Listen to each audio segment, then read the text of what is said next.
अस्सलाम वालेकुम my YouTube family, welcome back to my channel Sheen reaction. This is Minoshin Chowdhury. तो आज हम जो वीडियो लेके आए हैं, जैसा कि बांग्लादेश और म्यांमार के दरमियान बिल्कुल वैसा ही रिलेशन है जैसा कि पाकिस्तान और इंडिया के दरमियान है। म्यांमार की जो मिलिट्री पावर थी वो बांग्लादेश से ज़्यादा थी और म्यांमार बांग्लादेश को धमकियाँ लगाता रहता था, लेकिन अब बांग्लादेश ने अपनी मिलिट्री पावर जो है वो बढ़ा लिया और म्यांमार को पीछे छोड़ दिया। तो बांग्लादेश और म्यांमार की मिलिट्री पावर का कंपैरिजन देखते हैं हम आज की वीडियो में। Let's start the video. 3, 2, 1 start. মাতৃভূমি সুরক্ষা ও অন্য দেশের বিরুদ্ধে যুদ্ধ ঘোষণার জন্য একটি দেশের সামরিক শক্তি সবচেয়ে বেশি গুরুত্ব বহন করে। তাই বিশ্বের বিভিন্ন দেশের সামরিক শক্তি পর্যবেক্ষণ করে 2025 সালে একটি তালিকা প্রকাশ করেছে সামরিক শক্তি পর্যবেক্ষক প্রতিষ্ঠান গ্লোবাল ফায়ার পাওয়ার। এই তালিকায় শীর্ষে অবস্থান করছে যুক্তরাষ্ট্র। তাহলে বাংলাদেশের অবস্থান কত, জানাচ্ছেন শেখ ফরিদ।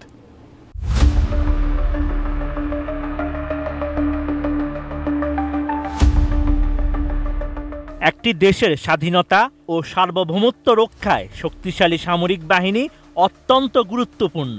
এজন্যই বিশ্বের প্রতিটি দেশ তার সামরিক শক্তিকে প্রতিনিয়তই বাড়ানোর চেষ্টা করছে।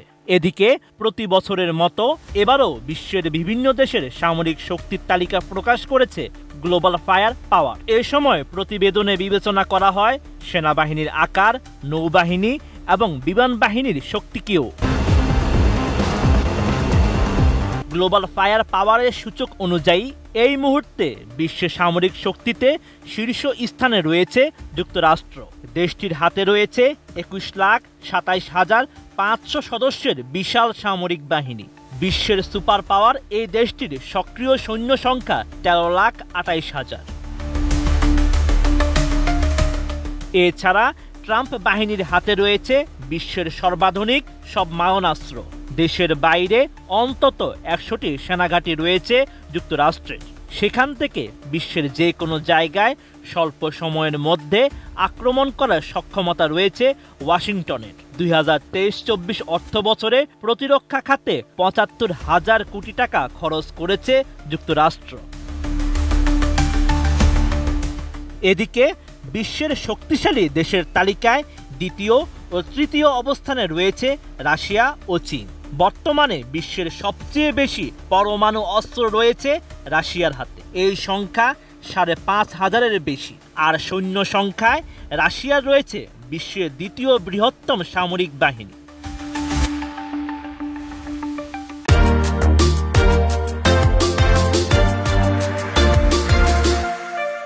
চীন সম্পর্কে সামরিক এই প্রতিষ্ঠানটি জানায়, দেশটির পিপলস লিবারেশন আর্মির রয়েছে বিশ্বের সবচেয়ে বড় সামরিক বাহিনী। বর্তমানে রেড ড্রাগনের মোট সৈন্য সংখ্যা 31,70,000। এমনকি রণতরীর সংখ্যাও যুক্তরাষ্ট্রকে পেছনে ফেলেছে চীন। বিশ্বের বৃহত্তম নৌবহর এখন শি জিনপিং এর দেশের।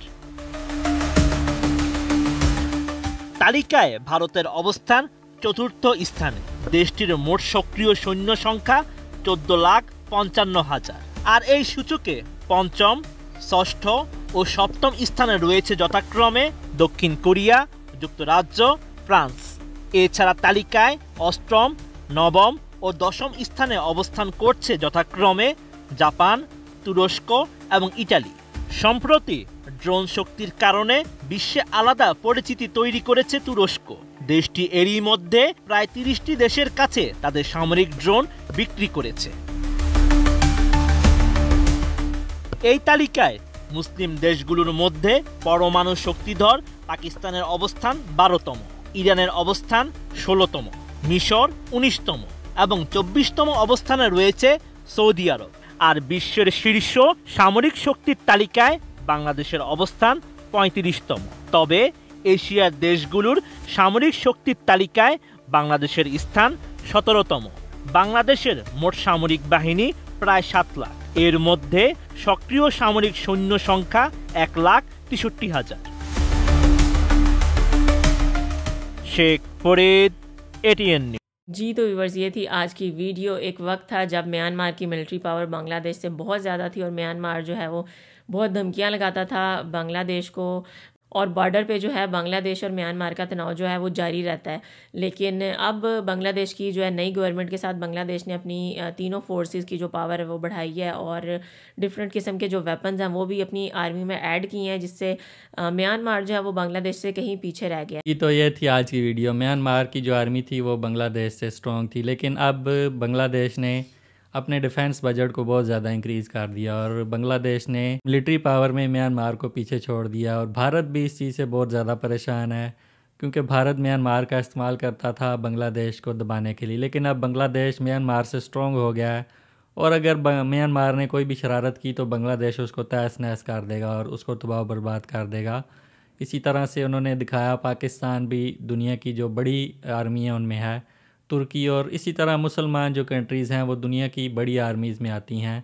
और भारत को इस चीज़ का बहुत ज़्यादा ख़तरा है कि अगर ये सारे कंट्रीज़ एक साथ हो गए और बांग्लादेश भी इनके साथ मिल गया तो भारत को बहुत ज़्यादा नुकसान पहुंचाया जा सकता है। पाकिस्तान ने भी अपनी आर्मी पावर को इंक्रीज़ किया है। इसके साथ साथ देखा जाए तो चाइना जो है, जो इंडिया का दुश्मन है और इंडिया जो है वो चाइना के साथ भी पंगे ले चुका है, तो चाइना की आर्मी जो है वो भी काफ़ी स्ट्रॉन्ग होती जा रही है, जिसकी वजह से इंडिया परेशान है कि ये तीनों कंट्रीज़ जो हैं ये क्यों इतने ज़्यादा पावरफुल हो गए हैं।